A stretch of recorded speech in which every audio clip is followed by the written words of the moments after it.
తెలంగాణలో ఓటర్ల జాబితా ప్రక్షాళన కీలక దశకు చేరుకుంది. ఎస్ఐఆర్ ప్రక్రియలో భాగంగా ఎన్యూమరేషన్ ఫారాలు సమర్పించే గడువు సోమవారం ముగిసింది.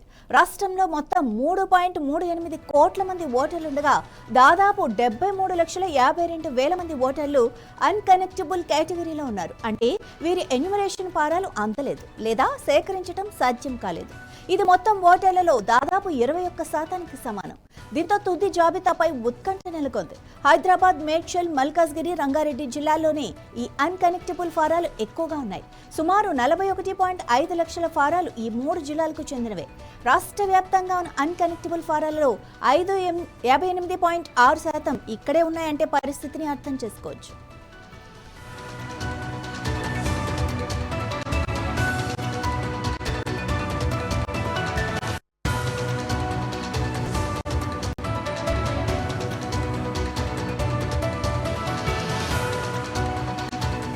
ఈ 73,52,000 మందిలో 9.1 లక్షల మంది మరణించిన ఓటర్లు, ఇక 10.3 లక్షల మంది గైర్హాజరైన లేదా ఆచూకీ లభించిన వారు, 43 లక్షల మంది శాశ్వతంగా ఇతర ప్రాంతాలకు తరలిపోయిన వారు, 6.6 లక్షల మంది నకిలీ ఓటర్లు ఉన్నట్లు ఎన్నికల అధికారులు గుర్తించారు. అన్కలెక్టబుల్ కేటగిరీలోకి వచ్చే ఓటర్ల పేర్లను తొలగించే ప్రక్రియ ఉంటుందని రాష్ట్ర ప్రధాన ఎన్నికల అధికారి సి సుదర్శన్ రెడ్డి ఇప్పటికే స్పష్టం చేశారు. అయితే ప్రక్రియ పూర్తయ్యే సమయానికి మరికొన్ని ఎన్యూమరేషన్ ఫారాలు అందే అవకాశం ఉండటంతో తుది తొలగింపు సంఖ్యలో మార్పులుండొచ్చని అంచనా వేస్తున్నారు.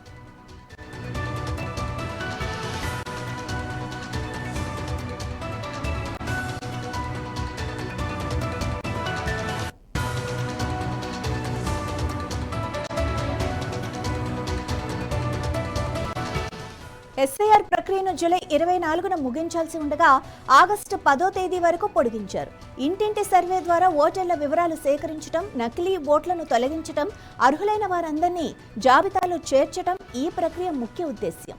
పట్టణ ప్రాంతాల్లో అద్దె ఇళ్లలో ఉండేవారు తరచూ ఇళ్లు మారటం, శాశ్వతంగా ఇతర ప్రాంతాలకు వెళ్లిపోవటం, మూసివేసిన ఇళ్లు, గేటెడ్ కమ్యూనిటీలో ఓటర్లను గుర్తించడం కష్టం కావటం వంటివి అన్కనెక్టబుల్ కేసులు పెరగటానికి కారణాలుగా చెబుతున్నారు.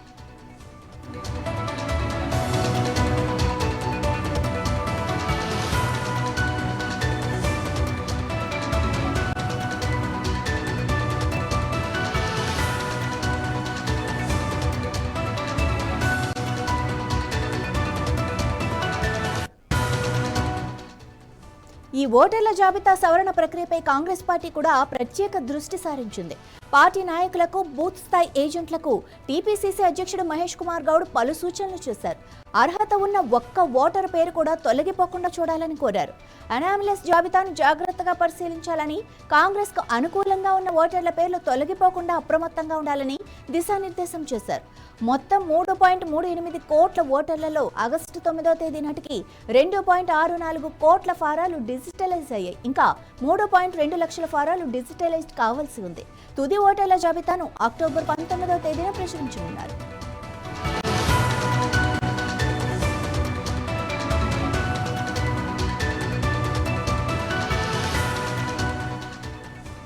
ఓటర్ల జాబితాలో పేరు లేనివారు లేదా తప్పులు ఉన్నవారు ఆగస్టు 17 నుంచి సెప్టెంబర్ 16వ తేదీ వరకు అభ్యంతరాలు, అభ్యర్థనలు సమర్పించవచ్చు.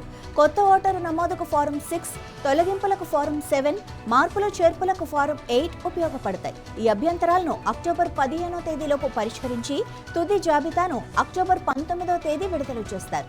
ఈ ఎస్ఐఆర్ ప్రక్రియ తెలంగాణలో రానున్న ఎన్నికల ఫలితాలపై ఎలాంటి ప్రభావం చూపుతుందో చూడాల్సి ఉంది.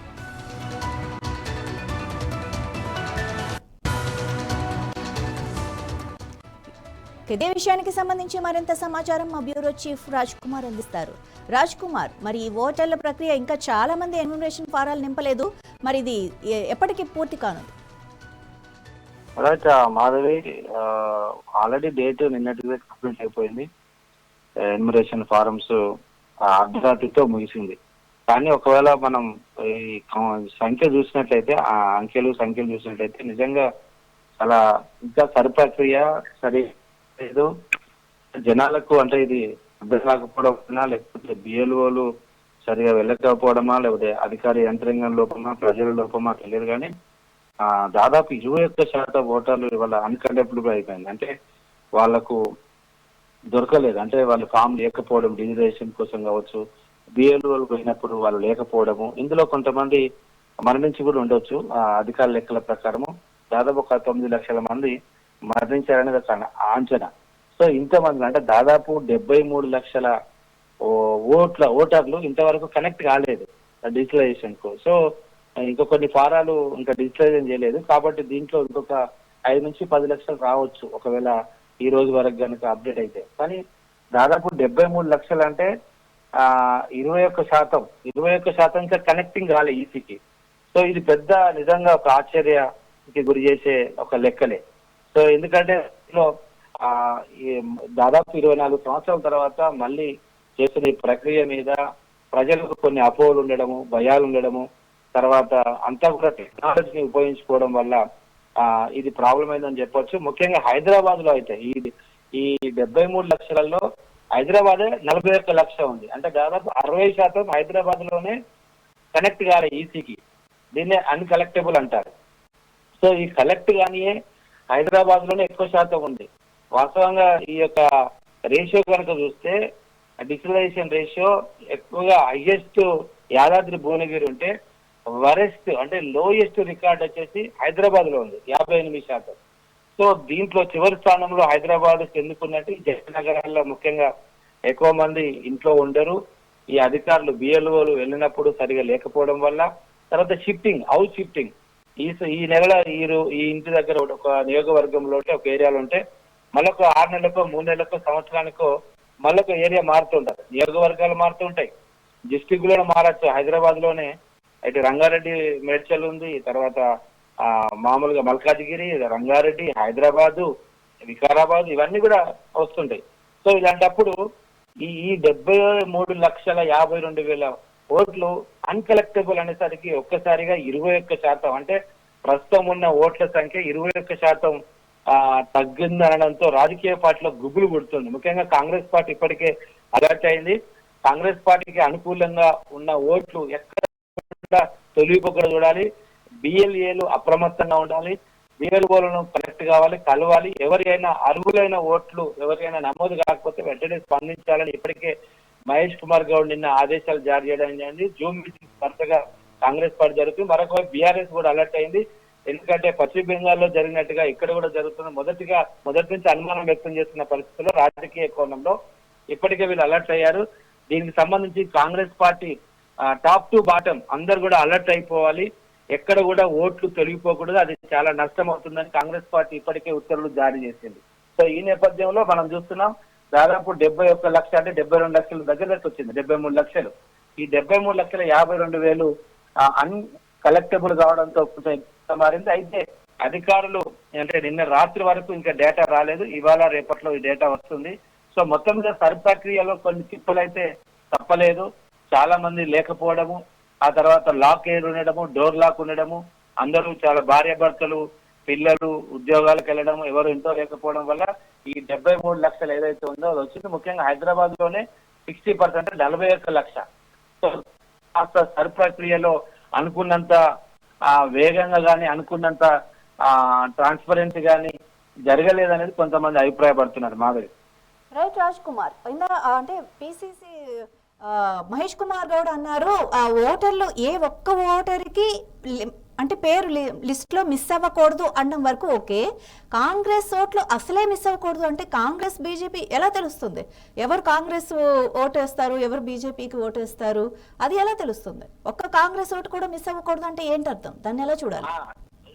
దాన్ని వాస్తవం ఏ ఒక్క ఓటు మిస్ కాకూడదని చెప్పాలి యాక్చువల్లీ ఒక పిసిసి అధ్యక్షుడిగా, ఆయన ఎమ్మెల్సీ కూడా. కానీ ఇంకొంచెం ఒక అడిగేసి ఏంటంటే వాళ్ళకు మొదటి నుంచి ఒక డౌట్ ఎక్స్ప్రెస్ చేస్తున్నారు. దీన్ని ఎలా చెప్పొచ్చు అంటే కాంగ్రెస్ ఓటు ఒక్కటి కూడా పోవద్దు అంటే కొన్ని ఏరియాలు, కొన్ని ప్రాంతాలు, కొన్ని డివిజన్లు, కొన్ని బస్సులు కాంగ్రెస్ కు అనుకూలంగా ఉన్నట్టుగా మనం చాలా రోజుల నుంచి చూస్తాం. వాళ్ళకు కూడా ఒక అంచనా ఉంటుంది. ఎగ్జాంపుల్ హైదరాబాద్ ఉంది, హైదరాబాద్ లో ఇప్పుడు ఓల్డ్ సిటీ ఉంటుంది. ఓల్డ్ సిటీలో దాదాపు అందులో మొత్తం నాన్ బీజేపీ ఉంటుంది. అంటే బీజేపీకి దాదాపు తక్కువ వస్తాయి ఓట్లు. ఎక్కడున్నా కూడా 1, 2, 3 తప్ప 1% కూడా రావు. అంటే 99% ఓట్లు బీజేపీకి రావు. ఎగ్జాంపుల్ చెప్తున్నా, ఒక 10% అనుకున్నాం. ఓల్డ్ సిటీ మొత్తం బీజేపీకి ఒక 10%, 90% నాన్ బీజేపీ అంటే అందులో ఎంఐఎం కావచ్చు, కాంగ్రెస్ కావచ్చు, బీఆర్ఎస్ కావచ్చు. అయితే మైనార్టీ ఓట్లు ఎక్కువగా కాంగ్రెస్ కు ఆశిస్తుంది నుంచి.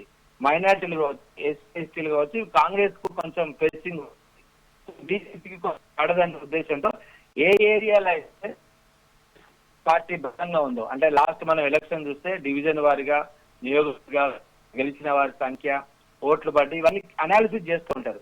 అంటే మాకు సపోజ్ ఎగ్జాంపుల్ కుక్కటిపల్లి పలాని ప్రాంతంలో కాంగ్రెస్ పార్టీ బలంగా, పలాని డివిజన్ లో, పలాని బస్తీలో, ఇంకో బీజేపీ, ఇంకో బస్తీలో బీఆర్ఎస్ బలంగా ఉంది. వీళ్ళకి అనాలిసిస్ తెలుసు. అందుకనే ఇక్కడ వీళ్ళ భయం ఏంటంటే ఎక్కడెక్కడైతే కాంగ్రెస్ బలంగా ఉందో ఆ డేటా కూడా బీజేపీకి తెలుసు. సో వీళ్ళ భయం ఏంటంటే కాంగ్రెస్ పార్టీ ఆ సర్ ప్రక్రియ మొదలైనప్పటి నుంచి పశ్చిమ బెంగాల్ భయం పట్టుకుంది. అందుకనే పిసిసి మహేష్ కుమార్ గౌడ్ ఒక్క కాంగ్రెస్ ఓటు కూడా పోకుండా జాగ్రత్త చూసుకుంటే వాళ్ళకు బలంగా ఉన్న బస్తీలు కావచ్చు, డివిజన్లు కావచ్చు, ఏరియాస్ల మీద ప్రత్యేకమైన దృష్టి పెట్టాలి. ఆడ ఓట్లు తొలగించి కాంగ్రెస్ కు పడే అవకాశాలు, అంటే కాంగ్రెస్, ఈ బస్తీ కాంగ్రెస్, ఈ కమ్యూనిటీ కాంగ్రెస్ అనే ఆలోచన ఆల్రెడీ పొలిటికల్ పార్టీలో కొంత ఉంటుంది. ఆ ఉద్దేశంతో పిసిసి మహేష్ కుమార్ గౌడ్ వ్యాఖ్యలు చేసినట్టుగా స్పష్టం అవుతోంది. Right, thank you Raj Kumar.